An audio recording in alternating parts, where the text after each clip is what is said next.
রাশিয়ার president Vladimir Putin নাকি সামাজিক যোগাযোগ মাধ্যমে সরাসরি যুক্ত থাকেন না। তিনি ক্রেমলিনের অফিসিয়াল চ্যানেলগুলোর মাধ্যমে তথ্য প্রকাশ করেন। নিজে নিজে অনলাইনে সক্রিয় থাকাও তার পছন্দের বিষয় না।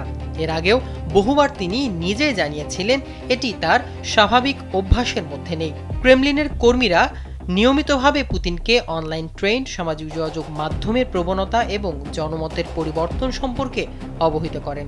এছাড়া তার পরিবার ও ঘনিষ্ঠজনও মাঝে মাঝে গুরুত্বপূর্ণ খবর পৌঁছে দেন তার কাছে।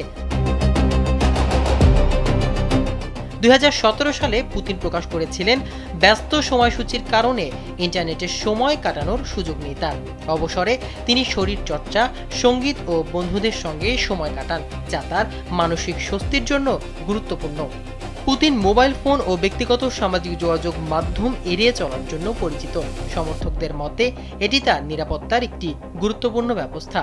বিশেষ করে 2015 সালে এনএসএর হুইসেল ব্লোয়ার এডওয়ার্ড স্নোডেনের ফাঁসকৃত নথিতে দেখা যায় যুক্তরাষ্ট্র বিদেশি নেতাদের ফোন নজরদারি করত। এর মধ্যে তৎকালীন জার্মান চ্যান্সেলর অ্যাঞ্জেলা মার্কেলও ছিলেন।